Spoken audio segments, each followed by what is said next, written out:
Na mtazamaji, ni picha za moja kwa moja kutoka kwenye kaunti ya Meru ambapo msururu wa madaktari pamoja na wauguzi wanaandamana wakiendelea kupinga kuchelewa kuafikiwa kwa baadhi ya matakwa yao yanayopelekea mgomo ambao unaendelea kote nchini hadi sasa hivi. Tutakuwa tunaifuatilia taarifa hiyo na kukujuza hapo baadaye.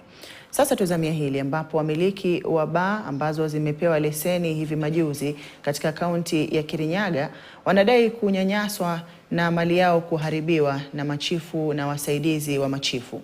Wanadai kuhangaishwa licha yao kuwafikia matakwa yote yaliyowekwa, hali ambayo inaathiri pakubwa biashara yao.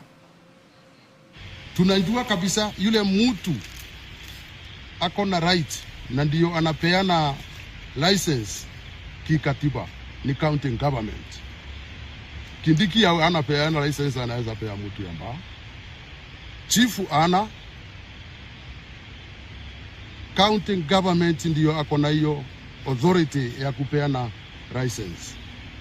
Sasa shida ni kuona sasa machifu nao wameingia, wanaharibu kila kitu, biashara za watu, na mtu ako na license ambaye amelipa almost 40,000.